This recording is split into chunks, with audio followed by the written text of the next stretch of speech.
And then they say, the Prophet sallallahu alaihi wasallam, he said, La salata liman lam yaqra bi fatihatil kitab. There is a hadith. This is Sahih hadith. The salat of a person who does not recite Fatiha is not valid. But all these hadiths are, some of these hadiths are Sahih and some of their chains are weak. And in all these Sahih narrations, this is general. La salata liman lam yaqra bi fatihatil kitab, as we mentioned in Bukhari, Muslim, in almost every book of hadith. But wherever this hadith has been reported with a Sahih narration, it's confined it just to this bit. La salata liman lam yaqra bi fatihatil kitab. Whosoever does not recite Fatiha, his salat is not valid. This is general.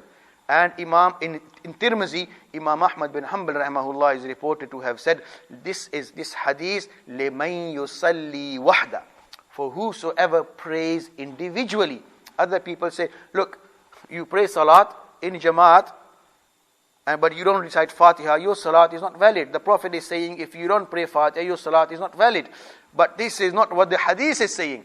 There is another hadith by Ubadah ibn Samit Radiyallahu ta'ala anhu, mentioned Abu Dawud in other books of hadith, with the addition that where they were told, La taf'alu illa bi fatihatil kitab. Don't do anything, in other words, don't recite anything behind the Imam except Fatiha. And all such variations, this hadith of Ubadah bin Samit has also been mentioned in Bukhari and Muslim, without the final addition, and wherever it is mentioned as being prayed behind the Imam, all such narrations are debated and considered as da'if. And other ulama have refuted them. Abdullah ibn Umar radiyallahu ta'ala, here again, what the Sahaba don't do, we know it is matruk. Abdullah bin Umar radiyallahu ta'ala did not used to recite Fatiha behind the Imam. Umar radiyallahu ta'ala used to get angry at people who used to recite behind the Imam. Ali radiyallahu ta'ala did not used to recite behind the Imam. And in Muwatta Imam Malik, there is a hadith by Jabir bin Abdullah. Jabir bin Abdullah, again in Tazkiratul Hufaz, Allama Shamsuddin Zahabi rahimahullah has written, he was the Grand Mufti of Medina. He participated in the Battle of Badr and he embraced Islam when the Prophet ﷺ was still in Makkah, and he met the people in Mina when the people gave the Prophet ﷺ their allegiance.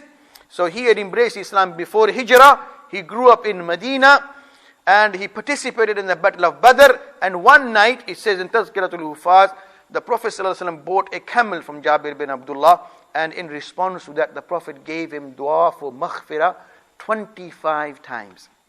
It says 25 times the Prophet ﷺ prayed for his forgiveness. Can you imagine how fortunate he must have been? And then he died in the year 78th year after Hijrah. Lived for almost 70 years after the Prophet ﷺ.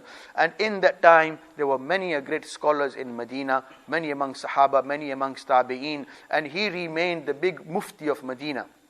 In Muwatta Imam Malik, which Imam Shafi rahimahullah has stated, the most authentic book on the surface of the earth, long before even Imam Bukhari was born, in Kitabu Salah, on the authority, Imam Malik rahimahullah has reported that Jabir bin Abdullah Radiyallahu ta'ala anhu, he said, Man salla raka'atan, whosoever prays one rakat, walam yaqra'u fiya bi fatihatil kitab, walam yaqra'u fiya bi ummil Qur'an, and who doesn't recite Surah Fatiha. Quran is the other name for Surah Fatiha.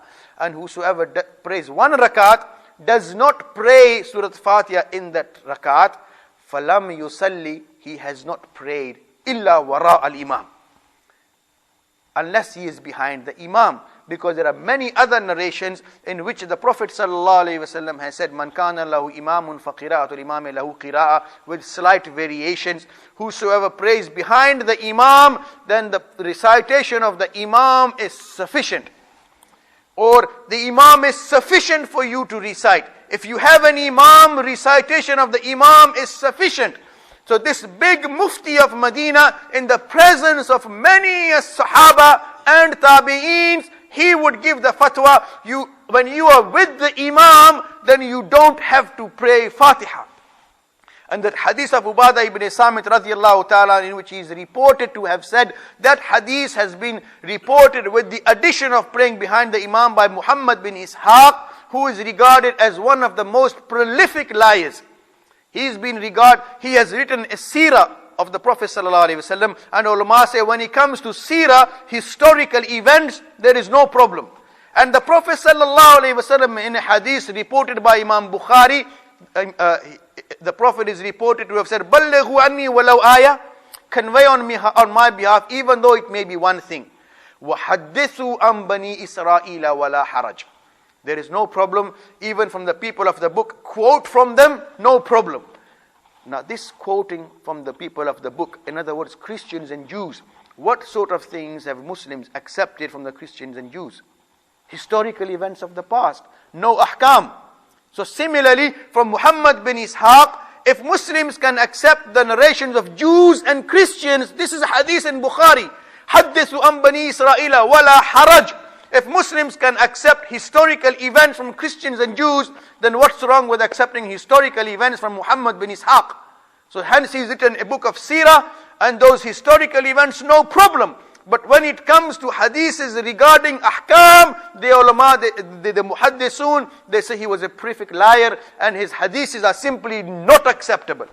And in his narration of the variation, his version of this hadith, he says, "La taf'alu illa bi Fatihatil Kitab." Don't do anything behind the Imam except recitation of Surah Fatiha. Now when we analyze just this statement, if there are any English teachers or people who've done degrees in English or who are good in English language, if somebody says to somebody, or if a father says to his son, "Son, after school come straight home." Because previously in this hadith and in other hadiths, the Prophet ﷺ has given divided responsibilities. وَإِذَا قَرَأَ Imam, you follow him. When he makes takbir, you make takbir. When he goes into ruku, you go into ruku. When he recites, you remain silent. So the Prophet has told the Imam to recite and the Muqtadi to remain silent. So in other words, remain silent. وَلَا تَفْعَلُوا إِلَّا بِفَاتِحَةِ الْكِتَابِ. And don't do anything except recitation of Fatiha. So you can, a similar example, if you can think, a father saying to his son, "Son, when you after school, come straight home. Don't go anywhere except the sweet shop." Children love going to a sweet shop. You can't go to your friend's house, you can't go out to play in the park. After school, come straight home. Don't go anywhere except the sweet shop. Give them 50 pence. If you want to buy yourself some sweet, here's the money.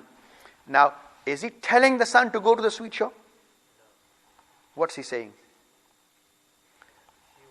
If you want, you can go. He would really like him to come straight home, but if you really want to go somewhere, the only place you can go is the sweet shop. Son, listen to it again. Son, come straight home. Don't go anywhere except the sweet shop. So ideally, he would like him to do what? Come straight home. But being a child, if he wants to go somewhere, he's given him a little bit of money, go to the sweet shop. So the most that you can derive, it is permissible for him to go to the sweet shop, but better if he comes straight home. So now the Prophet ﷺ, in so many hadiths, has said, when the Imam recites, let him recite, you be quiet. And if this hadith was true, then the most you can derive is لا تفعلوا إلا بفاتحة الكتاب. If you really do want to recite, then there's permission, but not wujub. If it had been wujub, then the Prophet would say recite Fatiha. But he is not reported to have said that. He said لا تفعلوا إلا بفاتحة الكتاب. So when you have a negation, when you have a nahi with an exception, the most that can be derived is permissibility, not wujub.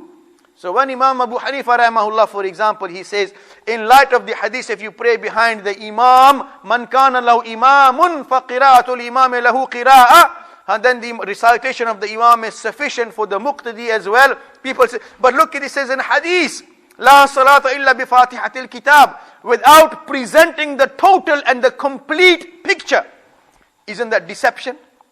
You're not going against the hadith of the Prophet ﷺ. You are going in line and in accordance with the established practice, what was practiced in the time of the Prophet ﷺ, and by Sahaba and Tabi'in, and by far the majority of the Ummah.